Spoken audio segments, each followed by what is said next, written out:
ఇప్పుడు ఆ ఎలుకబంటిని చూసి అతను భయపడ్డాడు.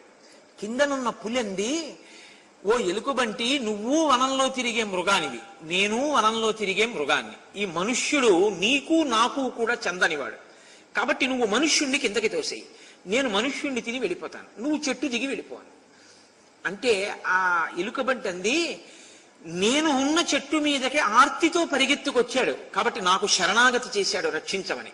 తెలిసో తెలియకో నా దగ్గరికి వచ్చాడు కాబట్టి నేను మనుష్యుణ్ణి తొయ్యను, నేను ఇతన్ని రక్షిస్తాను, ఇది నా ధర్మం అని. ఇద్దరూ చెట్టు మీద కూర్చున్నారు, పులి కింద కూర్చుంది. ఎవరో ఒకళ్ళు దొరకపోతారా. కాసేపటికి ఎలుకబంటికి నిద్ర వచ్చింది.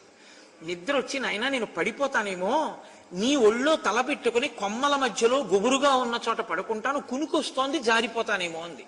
అంటే మనుష్యుడు అన్నాడు, సరే అయితే నా ఒళ్ళో తల పెట్టుకో అన్నాడు.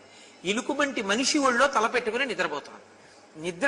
నిద్రపోయిన తర్వాత పెద్ద పులంది, ఆ ఎలుకబంటి వనమృగం, అది నిద్రలేస్తే ఆకలేస్తుంది, ఆకలేశాకని ఇది తినేస్తుంది.